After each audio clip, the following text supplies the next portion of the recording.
নমস্কার, অ্যাস্ট্রোলাইভ চ্যানেলে সবাইকে স্বাগতম। অনুষ্ঠান শুরু করার আগে ছোট্ট দু একটা কথা আজকে বলে নিই। যারা বাংলাদেশ থেকে নিয়মিত আমাদের দেখছেন এবং আমাদের সঙ্গে যোগাযোগ করতে পারছেন না, তাদের জন্য একটা নাম্বার আমরা স্ক্রিনে দিয়ে দেবো। এটা ইন্ডিয়ান নাম্বার, আপনারা যোগাযোগ করবেন। তিনি আপনাকে বলে দেবেন আমাদের সঙ্গে কিভাবে যোগাযোগ করতে হবে, কিভাবে রেমিটেন্স করতে হবে, এবং তারপরে উনি যে কথাটা বলবেন আমাকে ফোন করে জানাবেন যে আমাকে এই টাকা চেয়েছে।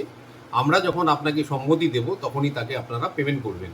তারপর আপনাদের ডিটেল রিপোর্ট আমরা হোয়াটসঅ্যাপের থ্রু দিয়ে পাঠাবো আপনাদের সমস্যা বোঝার পরে। আমাদের এই অনুষ্ঠান অ্যাস্ট্রোলাইভ আমরা নিয়মিত দেখবেন যে জ্যোতিষের সঙ্গে বিজ্ঞান এবং বাস্তব দুটোকে সংমিশ্রণ করে আপনাদের সামনে উপস্থাপনা করেছি, এবং আমাদের চ্যানেলের ওই জন্য বক্তব্য কারোর সাথে মেলে না। তো আজকে আমরা আরেকটা গুরুত্বপূর্ণ জিনিস নিয়ে একটু সংক্ষিপ্তভাবে আলোচনা করতে চাই যে আমরা তো সবাই মানি পার্টস ব্যবহার করি। আজকে যদি আমি আপনাকে প্রশ্ন করি মানি পার্টস মানে কি এবং কি জন্য আমরা ব্যবহার করি, দেখবেন 100 ভাগ লোকই উত্তর দেবে মানি পার্টস মানে তো টাকা রাখার জায়গা। আজকে যদি আপনাকে আমি বলি যে একটা মানি পার্স আপনার ভাগ্য এবং অর্থের সমৃদ্ধি দুটোর সাথেই কানেক্টেড, শুধুমাত্র কারেন্সি রাখা আর কোনো জিনিস রাখার জন্য নয়। যে কোনো মানি পার্স তাকে যদি সঠিক পথে সঠিক নিয়মে যদি আপনি রাখেন, আপনার জীবনে দেখবেন অর্থ কষ্ট দারিদ্র দায় দুটো জিনিস থাকবেই না। আজকে যে কয়েকটা কথা আমরা বলবো এবং সেটা দেখবেন পরীক্ষা করে আপনারাও সেই জিনিসটা করেন কিনা। প্রথম জিনিস হচ্ছে যে কোনো দেবতার ছবি বা আপনার গুরুদেবের কোনো ছবি আপনি রেখেছেন কিনা। যদি রেখে থাকেন এগুলো দয়া করে আজ থেকে আর রাখবেন না।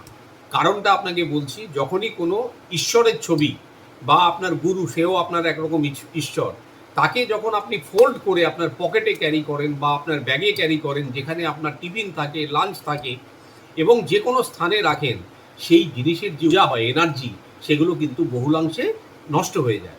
এমনকি ভগবানকে আপনি যখন ফোল্ডিং অবস্থাতে রাখেন, ভগবানেরও যে এনার্জি সেটা কিন্তু না আপনার সাথে কানেক্টেড হয় না ইউনিভার্সের সঙ্গে কানেক্টেড হয়।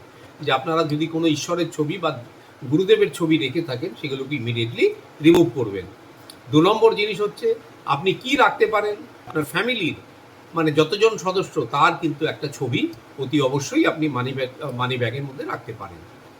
এরপরে আরেকটা জিনিস, একটা ছোট্ট কাগজের টুকরো নেবেন চৌকো, তার মধ্যে 24 কথাটা আপনি গোলাপি রং দিয়ে লিখে আপনি ওটা রাখবেন ঠিক যেখানে আপনি ফ্যামিলি ফটোটা রেখেছেন তার সামনে। আরেকটা 10 টাকার কয়েন, তার যেটা অশোক স্তম্ভ, সেই জিনিসটা সামনে রাখবেন। আপনার এই সামনের স্ক্রিনের মধ্যে আর কিছু থাকবে না। এইবার আসুন কারেন্সি। আপনি অনেক মানুষই দেখবেন গুতি করে কোনোভাবে নোটগুলোকে মানে ব্যাগের মধ্যে ঢুকিয়ে রাখে, তাদের কোনটা হেড কোনটা টেল তার দিকে নজরও থাকে না। এমনকি ছেঁড়া ফাটা নোটও ক্যারি করে।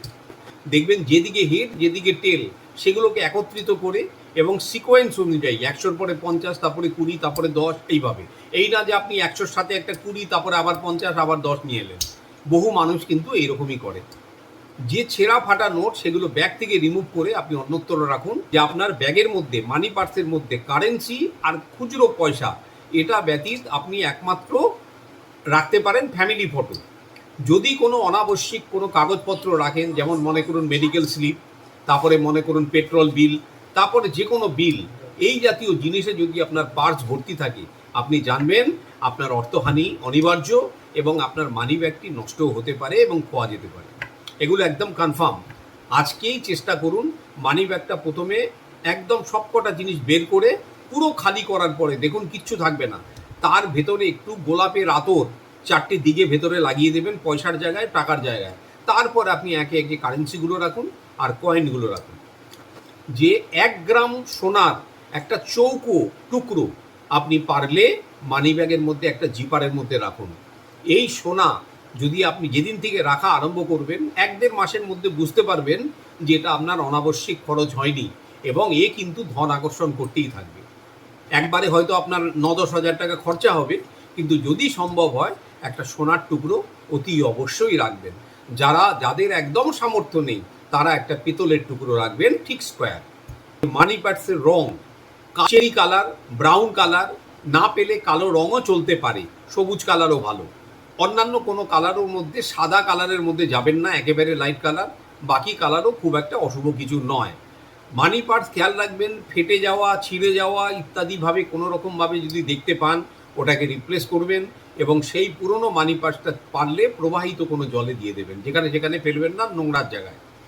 এইভাবে মানি পার্স কিন্তু অত্যন্ত জীবনের একটা গুরুত্বপূর্ণ জিনিস। অনেকে কিন্তু এটাকে শুধু টাকা রাখার জায়গা ভাবেন, কিন্তু এটা যেমন অর্থ রাখার জায়গা, সেটাকে অর্থ আকর্ষণও করার একটি কিন্তু পদ্ধতি, যে জিনিসগুলো বললাম। অনেকে দেখবেন, অনেক জ্যোতিষী বলবে এই তেজপাতা রাখুন, লবঙ্গ রাখুন, গোলমরিচ রাখুন, দারচিনি রাখুন। এগুলো করে কিছু লাভ হয় না। কেউ কেউ বলবে চাল রাখুন, হলুদ রাখুন। এইসব জিনিস করতে গেলে একটা সময় দেখবেন যে আপনার মানি পার্সে মানি না থেকে এগুলোর গোডাউন হয়ে গেছে। অতএব এইসব জিনিস মানি পার্সে অন্তত ক্যারি করার জিনিস নয়। যদি আপনার মনে হয় একটা সিলভার বল, গোল ছোট্ট, সেটাও আপনি রাখতে পারেন। এছাড়া অন্যান্য কোনো জিনিস মানি ব্যাগে ঠাঁই দেবেন না। ক্রেডিট কার্ড এবং ডেবিট কার্ড কোনো মতে মানি পার্সের মধ্যে রাখবেন না, এবং আপনার অনাবশ্যিক খরচ যেমন বাড়বে এবং তার কুপ্রভাবও কিন্তু আপনাকে পিছু ছাড়বে না। আপনার দেখবেন সেই ক্রেডিট কার্ড এবং ডেবিট কার্ড থেকে ট্রানজাক্ট করার একটা স্বভাবে দাঁড়িয়ে যাবে। যখন তখন আপনার দেখবেন মনে হবে এটা কিনি সেটা কিনি। অতএব সেই রকম কোনো জিনিস থাকলে দূরে সরিয়ে রাখুন।